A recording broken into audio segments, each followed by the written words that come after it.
Muhammadin wa ala alihi wa sahabatihi wa man tabi'ahum bi ihsanin ila yaumiddin amma ba'd. Assalamualaikum warahmatullahi wabarakatuh. Alhamdulillah, segala puji bagi Allah Subhanahu wa taala atas berbagai macam kenikmatan yang Allah Subhanahu wa taala berikan kepada kita. Kemudian salawat dan salam kepada baginda Muhammad sallallahu alaihi wasallam, nabi yang Allah Subhanahu wa taala utus kepada umat manusia akhir zaman, yaitu umat al-Islam. Alhamdulillah, sidang jamaah maghrib isya, pemirsa Wahda TV Mamuju yang dirahmati Allah Subhanahu wa taala. Kesempatan kali ini kita akan sedikit berbagi tentang P3K atau pertolongan pertama pada kesurupan. Tapi yang sebelum kita membahas langkah-langkah apa yang kita tempuh ketika terjadi kesurupan, maka sebaiknya kita harus faham apa itu kesurupan. Dan orang juga harus memahami tingkatan-tingkatan kesurupan itu. Nah, jadi kesurupan itu adalah satu sebutan untuk gangguan yang menimpa akal manusia. Jadi kesurupan itu adalah suatu sebutan untuk gangguan yang menimpa akal manusia. Ya, sehingga manusia itu tidak memahami apa yang dikatakan, apa yang diucapkan oleh dirinya sendiri. Dan orang yang kesurupan itu tidak mengetahui atau tidak bisa mengendalikan dirinya sendiri ketika terjadi kesurupan. Nah, ini arti dari kesurupan. Kemudian secara bahasa, dalam bahasa Arab, kesurupan itu bisa diartikan sebagai as-sar'u. As-sar'u atau dalam secara etimologi, as-sar'u ini adalah penyakit yang sudah dikenal. Ya. Penyakit yang sudah dikenal. Ya, kemudian ada juga yang namanya as-sar'i. Ya, tadi berakhiran dhammah, sekarang berakhiran kasrah, as-sar'i. As-sar'i ini adalah orang gila. Kemudian al-mas di sini adalah sentuhan bangsa jin. Nah, ini beberapa bahasa yang berkaitan dengan kesurupan, ya, atau yang berkaitan dengan penyakit yang menimpa akal manusia. Nah, kemudian kita melihat bagaimana definisi kesurupan yang dikemukakan oleh Ibnu Hajar al-Asqalani. Ya, Ibnu Hajar al-Asqalani mengatakan kesurupan adalah penyakit yang menghalangi organ-organ penting dalam tubuh untuk dapat berfungsi normal. Ya, itu penyakit yang menghalangi organ-organ penting dalam tubuh untuk berfungsi secara normal. Penyebabnya adalah angin yang masuk ke dalam lubang-lubang yang ada di pembuluh otak kita. Ya. Udara kotor yang naik dari sebagian anggota tubuh menuju otak. Kadangkala hal ini diikuti rasa kejang, ya, pada anggota tubuh yang menyebabkan penderita ini merasa tidak seimbang, oleng, tidak bisa jalan normal. Bahkan jatuh, ya, dan menyemburkan buih-buih putih dari mulutnya, ya, karena terjadi pelembapan yang berlebihan pada saluran-saluran syarafnya. Nah, yang biasa kita lihat di sini gejala seperti ini adalah gejala epilepsi. Ya. Kemudian kata Syekh,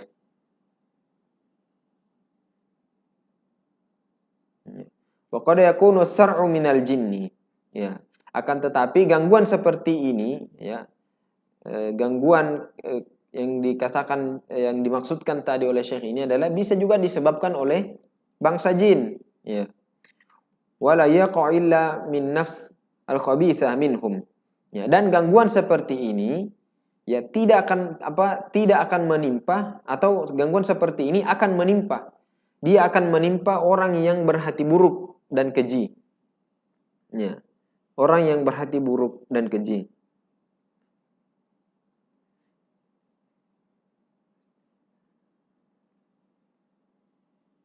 Ya. Jadi baik karena jin itu menganggap orang tersebut memang pantas untuk dimasuki, ya, ataupun karena orang itu telah menyakiti jin. Ya, jadi Syekh Ibnu Hajar Al-Asqalani mengatakan, ya, gangguan seperti yang disebutkan tadi, ya, kejang-kejang, ya, jalan tidak seimbang, ya, keluar busa-busa putih, ya. Beliau mengatakan, ya, gangguan seperti ini bisa juga disebabkan oleh bangsa jin. Dan gangguan seperti ini akan terjadi kepada orang-orang yang berjiwa buruk, ya, yang berjiwa buruk dan keji, ya, artinya yang kesurupan, ya. Entah itu disebabkan oleh sihir, ya, atau memperdalam ilmu kebatinan, ilmu tenaga dalam dan sebagainya, ya. Kemudian saya mengatakan, ya, baik karena jin ini menganggap bahwa orang itu memang pantas untuk dimasuki.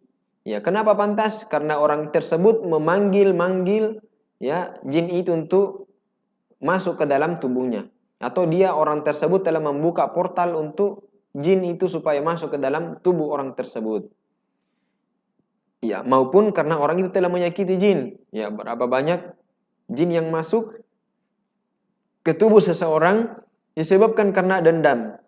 Ya, mungkin, ya, tersiram air panas, ya, tersiram air kencingnya orang yang sembarangan kencing, ya, terutama laki-laki, di mana dia singgah dan dapat gorong-gorong atau belakang pohon, dia mulai buang air kecil di situ. Ya, padahal bisa jadi itu tempatnya setan, atau tempatnya jin.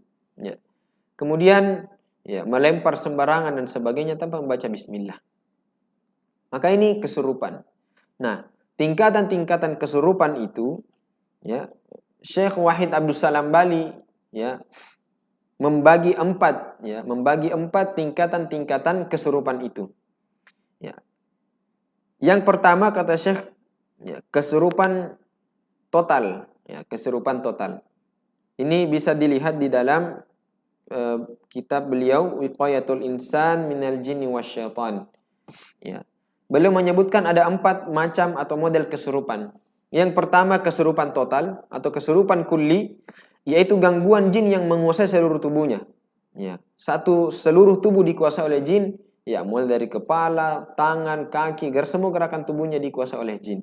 Sehingga orang tersebut tidak bisa mengendalikan, ya, tubuhnya lagi. Kemudian ada kesurupan parsial, ya, yang juz'i, sebagian saja, ya. Yaitu gangguan jin yang menguasai sebagian-bagian tertentu pada anggota tubuh. Ya.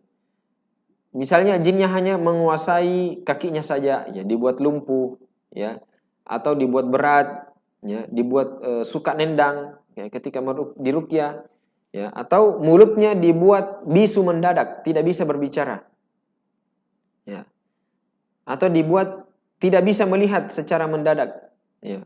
Ini kesurupan juz'i, ya, kesurupan juz'i. Kemudian ada kesurupan secara terus-menerus, ya, kesurupan daiman. Ya. Kesurupan yang terus-menerus ini itu gangguan jin, baik dia menguasai seluruh tubuh atau sebagian saja. Ya, ini dalam kurun waktu, ya, dalam kurun waktu. Entah jinnya menguasainya seluruh tubuhnya sampai jiwa dan akalnya dikuasai, atau bisa jadi hanya bagian tubuh tertentu saja yang dikuasai dalam, ya, kurun waktu yang lama, ya. Setiap hari dia begitu. Contoh orang yang dikuasai seluruh tubuhnya atau jiwa atau akalnya ini dikuasai akalnya, ya, dan tubuhnya oleh jin ini, ya, setiap saat adalah orang yang gila.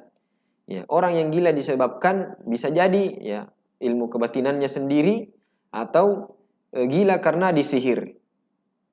Ya. Dan contoh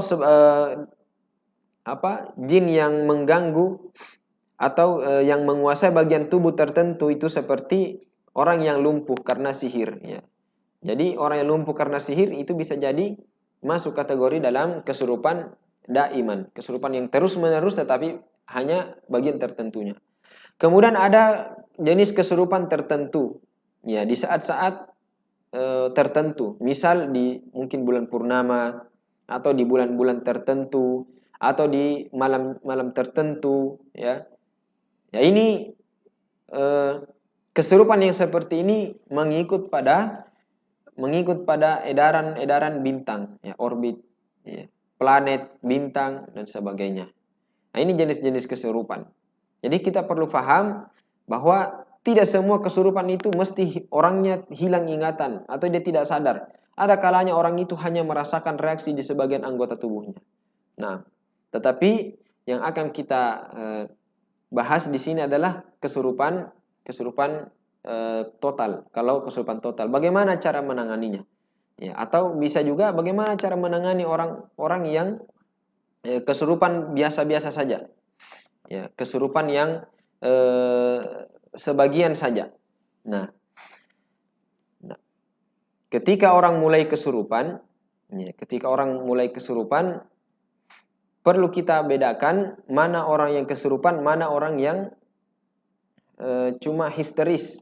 Ya, mana orang yang kesurupan, mana orang yang histeris. Ya. Kadang ada orang yang tiba-tiba menangis. Ya, tiba-tiba menangis. Ya. Tiba-tiba menangis ketika mendengarkan ayat-ayat ruqyah atau mendengarkan ayat-ayat Al-Qur'an. Ya, apakah tangisan itu ketika orang itu mendengarkan ayat Al-Qur'an bisa dikatakan dia sedang kesurupan atau tidak? Ya. Di sini Syekh Abu Nasr Muhammad Al-Imam dalam kitabnya Ahkamut At-Ta'ammuli Ma'al Jinni wa Adabur Ruqyah Syar'iyyah. Ahkamut Ta'ammuli Ma'al Jinni wa Adabur Ruqyah Syar'iyyah. Halaman 52. Beliau mengatakan al-buka'u bil qalbi wa dam'ul aini faqat hadza min khasyatillah. Tangisan yang bersumber dari hatinya dan hanya keluar air matanya saja, ya, maka inilah tangisan yang disebabkan karena rasa takut kepada Allah. Ya. Ketika seseorang mendengarkan Al-Quran atau dia mendengarkan ayat-ayat ruqyah, ya, dia tertunduk menangis, ya, itu belum kesurupan. Ya. Dia mengingat dosa-dosanya mungkin. Ya, dia tunduk dan takut kepada Allah Subhanahu wa Ta'ala. Ya. Kemudian, ya, saya mengatakan, sedangkan tangisan dari bangsa jin fasik maupun jin kafir adalah al-buka'u ma'ad-darbu bil badani was-siyahi bil lisani fahuwa minasyaitan. Ya, tangisan yang dibarengi dengan adanya pukulan-pukulan pada bagian badan atau meronta-ronta dan teriakan pada lisan, maka inilah tangisan dari setan. Nah, untuk membedakan mana yang kesurupan, mana yang tidak, silakan lihat orang yang kesurupan itu. Kalau ternyata yang menangis itu hanya duduk dia menangis, tunduk, itu belum kesurupan itu, ya, tidak kesurupan. Tetapi ketika sudah ada yang menangis, ya, meronta-ronta, ya, sampai lain memukul-mukul badan, ya, sampai dia teriak dan berkata-kata, ya, atau bahkan sudah nangis ketawa, ya, ini bisa jadi adalah bentuk kesurupan yang bentuk kesurupan yang terjadi pada dirinya. Nah, bagaimana cara membedakan atau bagaimana cara penanganan untuk pertolongan pertama kepada orang yang kesurupan? Nah, yang paling pertama ketika terjadi kesurupan adalah usahakan kondisi hati yang akan meruqyah orang kesurupan itu harus tenang. Ya. Jadi orang yang akan meruqyah orang kesurupan itu, ya, dia terlebih dulu harus tenang. Ya, jangan sampai bergejolak, ya. Karena rasa panik, ya. Orang lain yang kesurupan, dia yang ikut panik. Akhirnya ketika dia mau mengobati orang kesurupan, ya, dia juga yang reaksi. Ya, dia baca Al-Fatihah, dia yang muntah-muntah. Ya, tentunya ada faktor lain yang membuat dia muntah-muntah misal. Ya. Tetapi kalau orang yang akan meruqyah ini, maka dia seharusnya bisa menenangkan hatinya terlebih dahulu. Tentunya dengan meminta perlindungan kepada Allah Subhanahu wa Ta'ala sebelumnya. Ya, bagaimana caranya meminta perlindungan? Ya, silakan baca ayat kursi, Al-Ikhlas 3 kali, Al-Falaq 3 kali, An-Nas 3 kali. Ini meminta perlindungan. Atau baca a'udzu bikalimatillahi tammati min syarri ma khalaq. Bismillahi la yadurru ma'asmihi syai'un fil ardi wala fis sama'i wa huwas samiul alim. Jadi harus tenangkan dirinya baru kemudian dia mengeksekusi atau meruqyah orang yang kesurupan itu. Ya. Tenang, ambil air wudu, tenang. Tidak boleh terburu-buru. Tenang, baca ayat kursi tenang, ayat kursi, bacaan ayat kursinya tenang, Al-Ikhlasnya tenang, Al-Falaq tenang, An-Nasnya tenang, baru kemudian dia mendatangi orang yang kesurupan itu. Ya, insya Allah tidak akan kenapa-kenapa orang kesurupan itu. Ya, ini. Atau dia juga harus ya mengkondisikan hatinya. Jangan sampai timbul rasa riya. Wah, saya ini yang akan menaklukkan jin yang ada dalam tubuhnya. Ya, sehingga orang terpana semua. Wah, hebat ini. Hebat, ternyata bisa meruqyah, bisa menaklukkan jin dan sebagainya. Makanya yang perlu diwaspadai. Ya. Ini yang pertama. Jadi usahakan kondisi hati peruqyah atau yang akan meruqyah orang yang kesurupan itu tenang dulu. Jangan dia yang lebih dulu ya panik. Ada orang kesurupan, dia yang panik. Akhirnya ketika baca Quran sama-sama kesurupan. Nah, yang pertama. Kemudian yang kedua adalah memegang ubun-ubun orang yang kesurupan itu. Ya. Kalau mampu dipegang, pegang. Ya. Dengan catatan yang dipegang adalah sesama jenis, laki-laki pegang laki-laki, perempuan yang pegang. Kalau tidak ada yang mampu atau tidak ada perempuan yang bisa, laki-laki yang akan memegang harus pakai kos tangan yang tebal. Pakai kos tangan yang tebal. Atau minimal dia memakai sejadah melapisi sejadah yang tebal melapisi kepala pasiennya atau orang kesurupan itu. Kemudian dipegang ubun-ubunnya, ya. Dipegang ubun-ubunnya, disentuh, ya, jika memungkinkan, ya. Lalu kemudian bacakan Al-Fatihah, ya. Bacaan Al-Fatihah jangan juga, ya, kencang sekali. Ya, usahakan mentadabburi bacaan Al-Fatihah. Kita tidak boleh sebaiknya membaca ayat ruqyah itu tidak dengan tergesa-gesa, ya, tidak boleh bismillahirrahmanirrahim alhamdulillahirabbil alamin arrahmanirrahim maliki yaumiddin iyyaka na'budu wa iyyaka nasta'in ihdinas siratal mustaqim siratal ladzina an'amta 'alaihim. Nah, tidak begitu cara bacanya. Ya, kita membaca dengan ya adab, ya, dengan santai, tenang, ya. Dan kalau bisa kita mentadabburi ayat yang kita baca sambil memperhatikan pasien kita. Ya. Sambil memperhatikan pasien kita atau orang yang kesurupan itu. Ya. Yang kita baca, A'udzu billahi minasy syaithanir rajim. Bismillahirrahmanirrahim. Alhamdulillahi rabbil alamin. Ar-Rahmanir Rahim. Maliki yaumiddin. Iyyaka na'budu wa iyyaka nasta'in. Ihdinas siratal mustaqim. Dan seterusnya. Dibaca dengan perlahan, ya. Tidak perlu tergesa-gesa, ya. Biarkan kita mentadabburi dan orang yang kita ruqyah juga menyimak bacaan kita, ya. Menyimak bacaan kita, ya. Atau kalau tidak mau tidak mau repot, ya tidak usah diruqyah, cukup panggil-panggil, tepuk-tepuk dadanya, ya, tepuk-tepuk jantungnya atau tengkuknya sambil panggil-panggil namanya. Ya. Kalau dia meronta, ya lanjutkan ruqyahnya. Nah, ini yang kedua. Ya. Kemudian yang ketiga, ya, setelah dipegang, ya, dipegang ubun-ubunnya, maka kita kemudian membacakan Al-Fatihah, ayat kursi, ya. Dan perlu pengulang-ulangan, ya. Jangan cuma satu kali. Beberapa kali, 2 kali, 3 kali, 4 kali, 5 kali, ya. Berapa kali, ya. Ayat kursi yang kita baca. Ya, bisa juga dengan ayat-ayat yang lain. 2 ayat terakhir di suratul Baqarah, ya. Kemudian Al-Ikhlas, Falaq, An-Nas, itu cukup dengan itu. Luar biasa, ya. Sudah luar biasa, ya, ruqyah itu, ya. Sudah luar biasa ruqyah itu. Kemudian setelah kita membaca, maka kita tiupkan di telinga sebelah kanan orang yang kesurupan, ya. Ditiupkan, ya. Bisa juga dengan agak kencang, begitu, Ya, ditiup agak kencang, bisa juga dengan seperti meniup kismis. Begitu. Ini. Meniup telinga. Setelah itu, ya tekan secara perlahan, ya ditekan secara perlahan titik cekung yang berada tepat di belakang telinga. Jadi ada titik cekung di sini, ini di belakang telinga kita. Silakan ditekan, ya ditekan perlahan, secara perlahan. Kemudian kita arahkan ke mulutnya, ya. Kita tekan, kemudian kita arahkan ke arah mulutnya sambil membaca Al-Fatihah. Ya. Atau bisa juga dengan menekan cekungan yang berada di antara kelopak mata, ya, dan alis, ya, di sini bagian khaysum, ya, dijepit begini. Tekan beberapa detik, kemudian lepas, ya. Tekan beberapa detik, kemudian lepas. Ya, biasanya itu jinnya akan teriak, ya. Biiznillah, jinnya akan teriak melalui mulutnya pasien yang sedang kerasukan.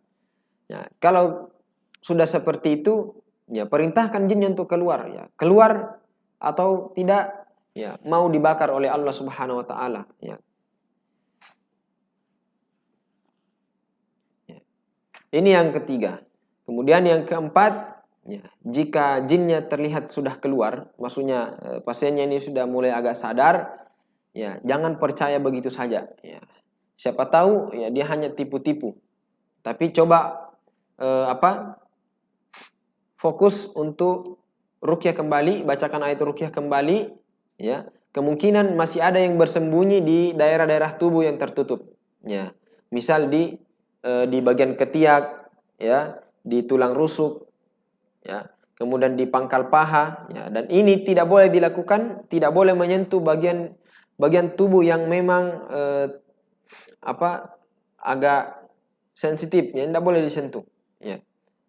Paling tidak di bagian belakang telinga, cekungan sini, kemudian di bagian ketiak ini. Ya, ini untuk khusus orang yang sesama mahram saja. Ya. Atau di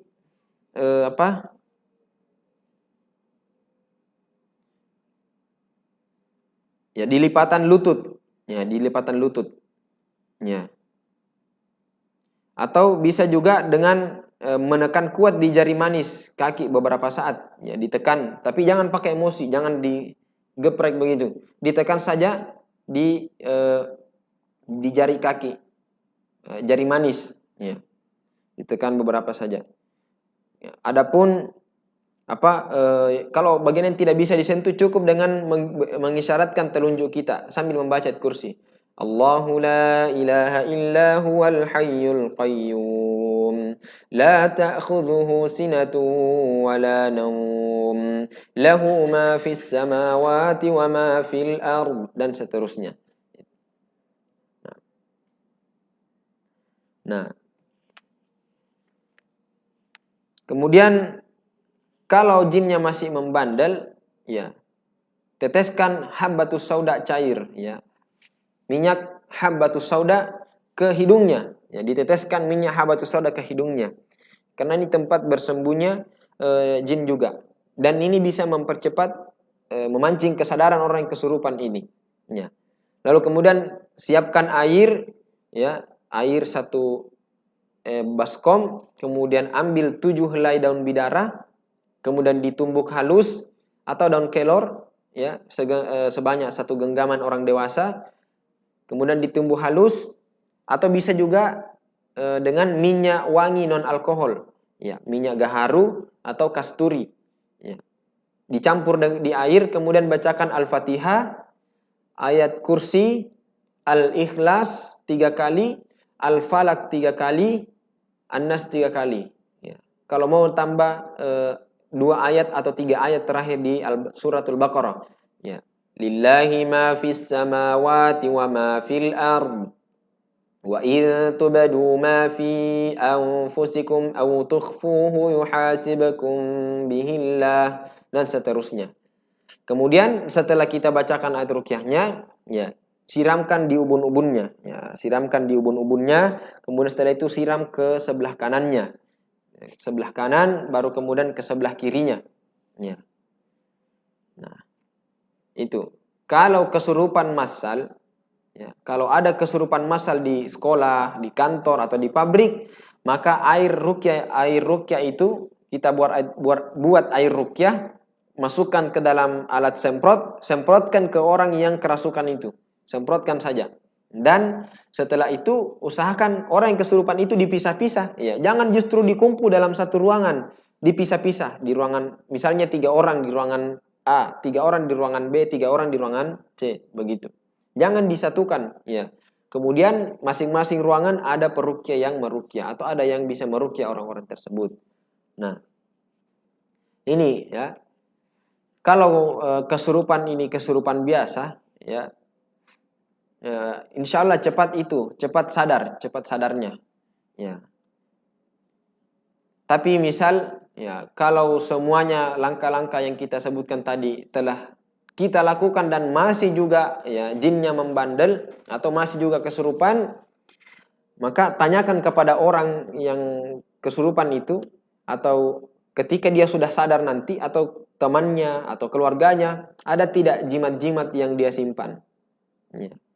Ada jimat-jimatnya, atau ada ilmu-ilmu tenaga dalamnya, ilmu-ilmu kanuragannya yang dia simpan, ya. Jika iya, ya, suruh hancurkan dulu jimatnya, karena jinnya itu masuk, ya, karena faktor dirinya sendiri yang mengundang jin itu datang ke dalam tubuhnya, ya. Jadi ini, ya, simpel sekali ketika kita mendapati orang kesurupan, ya. Jadi intinya jangan panik, kemudian membacakan dengan tartil, membacakan dengan tenang, kemudian memijat bagian tubuh yang disebutkan tadi, di belakang telinga, di khaysyum, ya, bagian sini, atau bisa juga, ya, menyentuh ubun-ubunnya, ditiup telinganya sebelah kanan, ya, bisa juga begitu, ya. Atau kalau mau simpel bisa azan, boleh azan, ya, karena dalam riwayat ketika azan berkumandang, setan itu lari sambil terkentut-kentut, ya. Bahkan dalam riwayat yang lain, setan itu lari sambil terkencing-kencing, ya. Nah, kalau masih kesurupan juga, maka perlu ditanya, ya, mungkin dia menyimpan jimat atau ada ilmu-ilmu kanuragan yang dia pelajari. Nah, bagaimana ciri-cirinya kalau jinnya sudah keluar? Ya, bisa jadi karena bisa jadi jinnya keluar itu kita lihat reaksi pasien. Misalnya pasiennya muntah-muntah hebat, ya, ketika diruqyah, ya, itu bisa jadi ciri dari keluarnya jinnya. Atau banyak bersendawa ketika diruqyah, ya, keluar melalui air seninya, ya, buang air kecil, ya, setelah diruqyah dia buang air kecil, bisa jadi keluar feses, ya, atau bisa jadi keluar melalui mimpi, ya, dan dalam mimpi dia melihat ada bangunan yang roboh atau ada hewan yang mati menjadi bangkai, dan hewan itu selalu datang dalam mimpi kita, kemudian dalam mimpi kita itu hewannya sudah menjadi bangkai, ya. Atau ada seakan-akan kita melihat ada sosok yang sedang berpamitan, ya. Kemudian berkeringat hebat padahal cuacanya sedang dingin, ya, keluar melalui sela-sela jari, ya, emosinya menjadi stabil, kemudian semangat ibadahnya dan menuntut ilmu juga meningkat, ya, dan hilangnya kemampuan supranaturalnya, bisa meramal, bisa menebak-nebak, dan, ya, hilang kekuatan-kekuatan ilmu-ilmu kebatinannya, ya, misalnya kebal dan sebagainya. Nah, ini beberapa cara atau tips untuk pertolongan pertama pada orang yang kesurupan. Jadi, ya, cukup dengan menenangkan diri kita sendiri dulu, kemudian kita membacakan ayat Al-Quran dengan tenang, kemudian kita mulai menyentuh, ya, mengusap atau menyentuh kepalanya, kemudian menekan titik-titik yang kita sebutkan tadi, ya, kemudian fokus membacakan ayat-ayat Al-Quran, ya. Mungkin cukup sekian apa yang sempat kami sampaikan. Semoga bermanfaat buat kaum muslimin sekalian. Ya, karena tidak jarang ya orang yang ada kesurupan tiba-tiba dia ya tidak tahu melakukan apa-apa, akhirnya panggil orang pintar, dukun dan sebagainya. Ya, atau ambil bawang dioles-oles orang kesurupannya. Ya, mana keluar jinnya makin suka. Ya. Nah, ya, semoga bermanfaat. Nas'alullah ay yanfa'ana bima sami'na wa zidna ilman. Subhanakallahumma bihamdik nashhadu an la ilaha illa anta nastaghfiruka wa natubu ilaik wa akhiru da'wana alhamdulillahi rabbil alamin. Wassalamualaikum warahmatullahi wabarakatuh.